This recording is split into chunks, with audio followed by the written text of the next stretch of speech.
In this video, we're going to use the inline viewer to pick and save some horizons.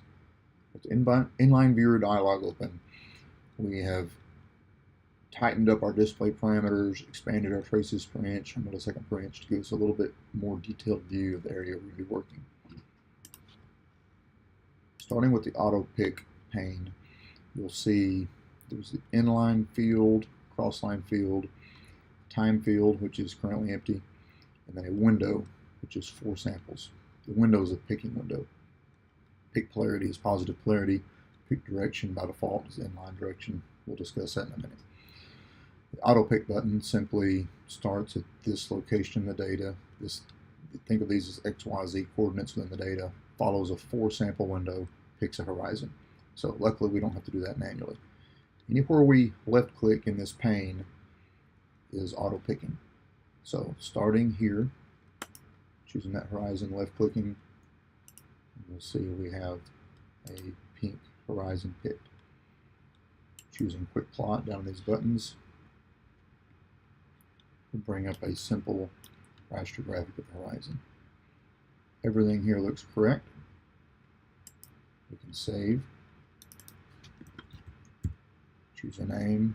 There's a color palette. Save. Now you'll see the horizon is the dark red. If you left click in a negative polarity region, notice pick polarity automatically toggles and the trough in this example is picked. To pick a zero crossing, you would have to go in and manipulate the phase, but the only thing that's natively supported are the positive and negative polarities in this pane. Moving a little deeper, we're going to work with this, which is likely the top of Marble Falls. It's always a good idea to seed a pick close to the middle of the survey, such as here. You'll have, like in this data set, we have a problem area with this karst. We don't want to be starting a seed point from anywhere around here. It's usually best just to start in the middle. So clicking that looks good. No problems there. We'll refresh this quick plot window. And everything looks good except at the karst, which isn't surprising. So we could try opening the window up, repicking, choosing refresh. Did a lot better. We still have a problem. We'll save the horizon and move on. With the horizon saved, we'll go to manual pick. Active horizon by default is unassigned. That's what would happen if you would choose new. We're going to choose the saved Marble Falls horizon. And we're going to navigate down to the bottom.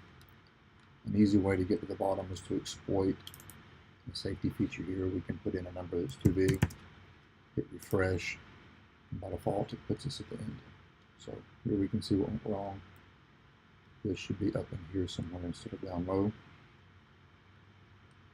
We're going to back up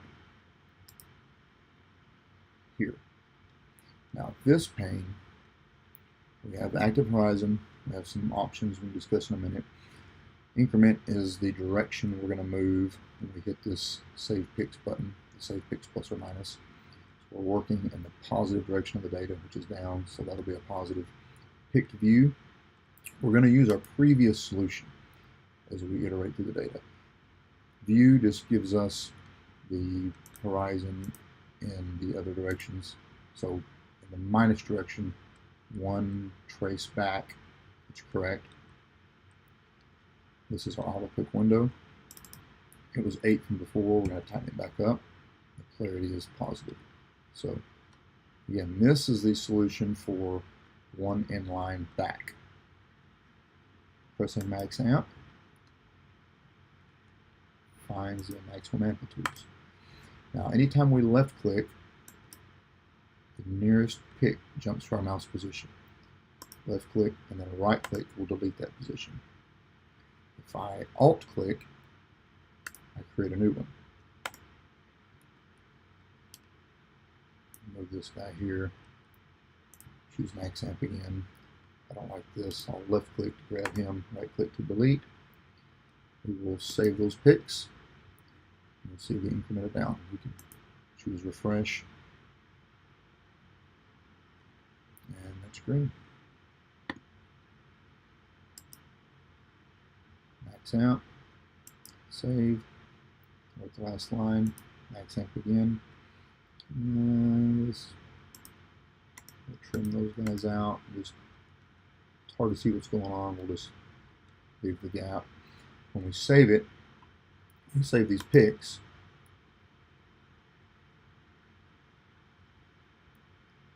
We'll back up and look at them. It doesn't leave a gap, it linearly interpolates on the line. So we'll save the horizon. By default, it's suggesting creating a new one. We're going to overwrite all the falls.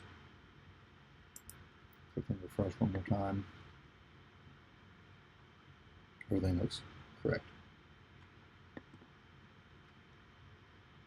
Lastly, we're going to auto pick the Mississippi.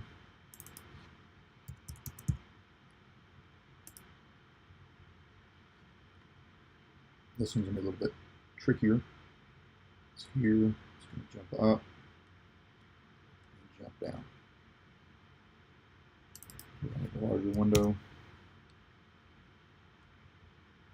By default, just try clicking here. And that worked pretty well. This will have to be brought down.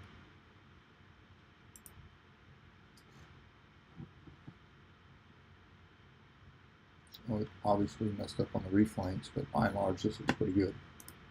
We have a few other things we could try. We have a guided pick section. What that means is, instead of logically chasing the horizon out to the data, it uses a previous solution as a guide and uses the window to follow that guide. So let's use the Marble Falls as a guide. Our window will be 10. Now we shift click, and the routine followed this and looked for a maximum amplitude within a 10 sample window. Did not catch the top of the reef. Try opening that up. Shift clicking again. Did a pretty good job.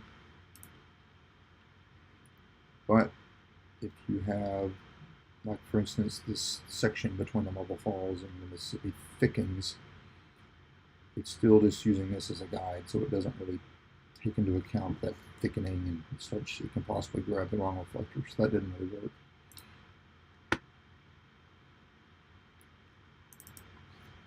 And let's back up. Our best bet's probably to just auto pick. We can change the pick direction. By default, you'll see the artifact is sort of in this plane of the data. Whenever we seed a location, the algorithm chases through the data in the inline direction. So it starts at this point, goes in the positive inline direction first, goes back to where you started, chases out to the negative inline direction, and then increments to the next inline and repeats. We can make it search in the cross-line direction first. This will probably get a wider section of the reef.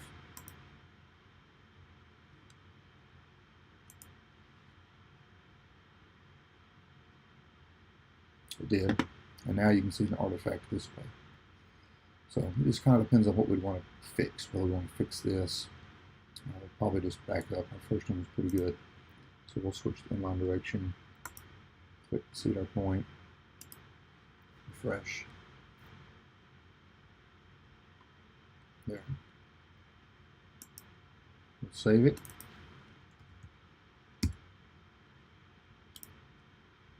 Move to the manual pick tab.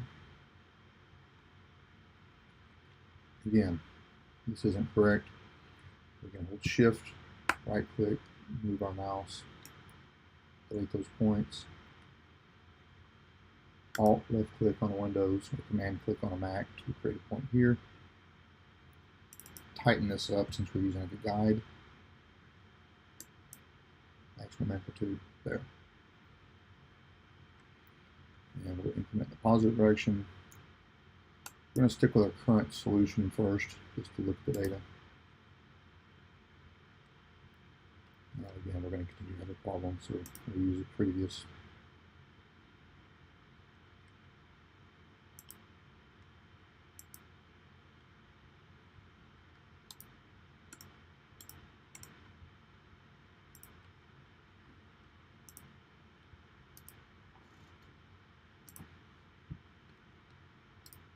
left click, right click, left click, right click, deletes those points. I don't have to create a new point here. I can left click, it grabs the point that was here and just moves it. A lot of options when performing these steps.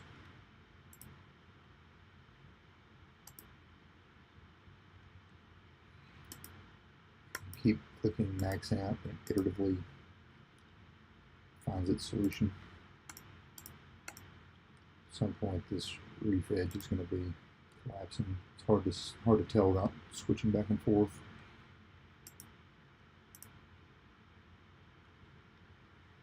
Again, I'll hold shift, right click, just drag the mouse to delete that section. Let it auto pick along the guide. There. Now we're going to jump back to the middle, which is around 1408. That's the current solution. With the current solution chosen, we'll just save an increment in the negative direction. There. And the orange, remember, is what we had saved prior to editing, so we can sort of see what it's a snapshot of what the current pics actually look like.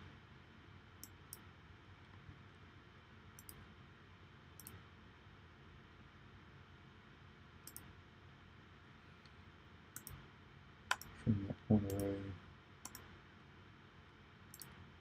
In this case, it's sort of hard to know where this trace should be picked, or this trace actually. So we'll just let it linearly interpolate. We can choose max amp to make everything else fit, and just delete that point. It'll just put it arbitrarily halfway.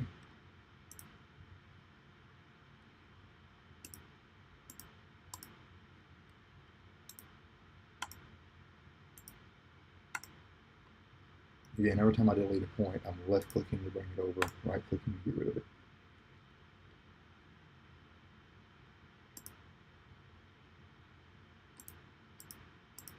As you get near the reef edge, sometimes it's easier just to delete all of this and start over. Here's where the edit options comes in handy. We can bring it up. We can change our pick size, the little circles. We can bring up the picks in the positive direction and the negative direction. Use that as another reference point.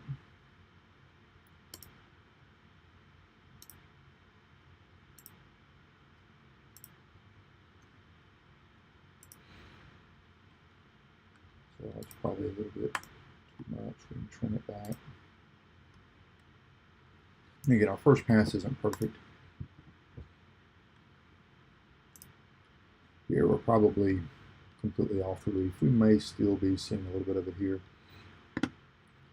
But we'll save these picks. And the next step it'll be moving the cross line direction here. Start moving through the data. We'll switch it to positive increment. Use our current view. Again, we're at the current view's picks. We can just save an increment.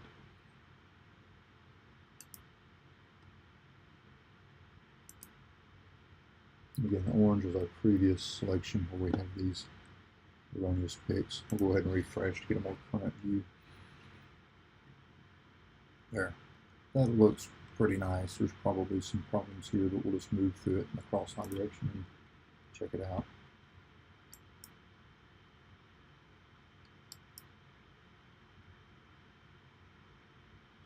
You could make an argument probably to bring these up. We'll leave it alone for the time being.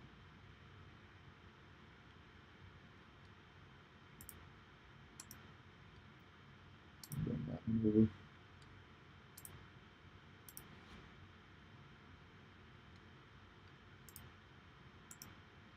Bring our flanking a little bit more.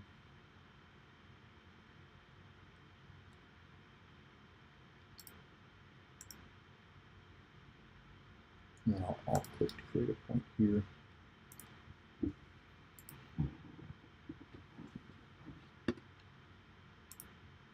Tighten up the flank some more. You can see the marble falls is dropping off steep, so we'll pull this on in.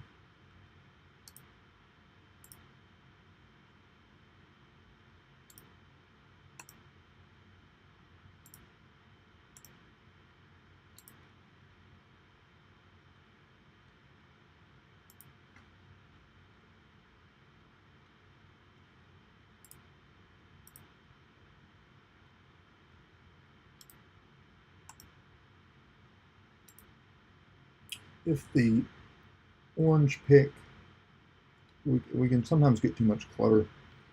We can drop down to horizons, turn off those others. So now we're just looking at the pink, which is the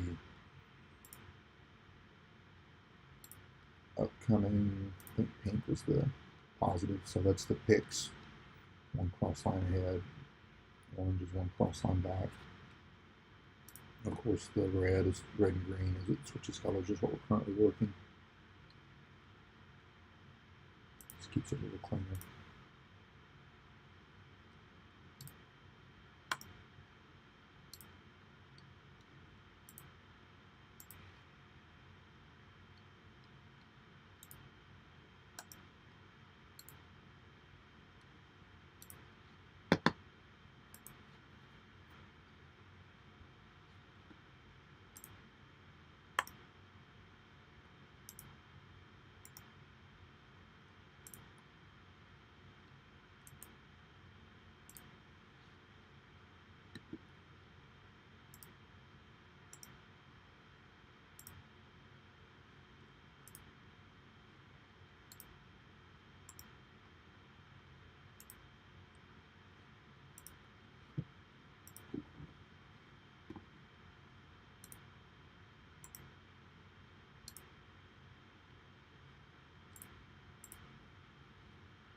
Notice I keep, after manipulating the picks, I often hit max amp. That's just to make sure I haven't moved one. I typically hit that before I save and increment to the next line. And that was a pretty big change there. Shift, right click, and drag to delete all those. I'll sort of do this manually. So I'll left click, drag that guy over. And then I'll alt click to create some new points here.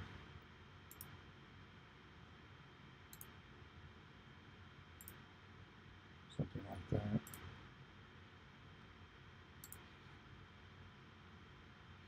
Now we'll use the previous solution again.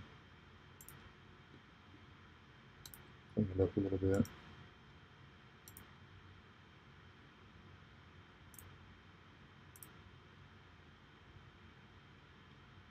And that looks like the end of it. Save by default again. It wants to create a new horizon. Overwrite Mississippi.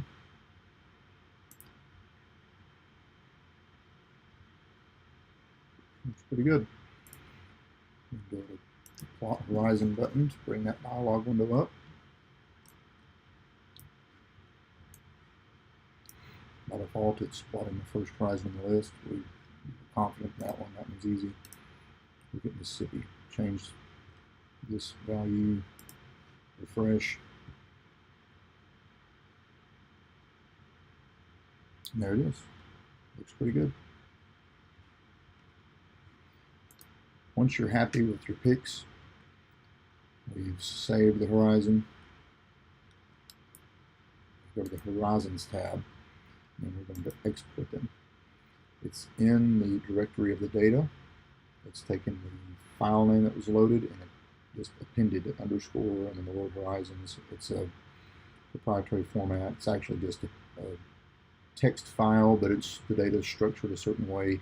It stores the horizon name, the color, and the values.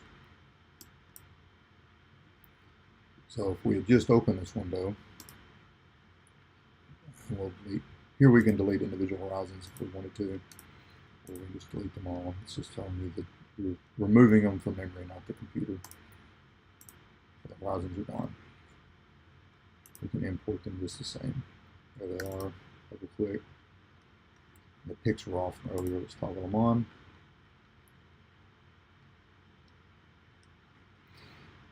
There's a glitch where it doesn't always display the name. Go to auto pick, clear, refresh. Now it'll work. The previous guide we were working with was interfering with the tooltips and the text. So there you have it. That's the basics for picking and editing horizons.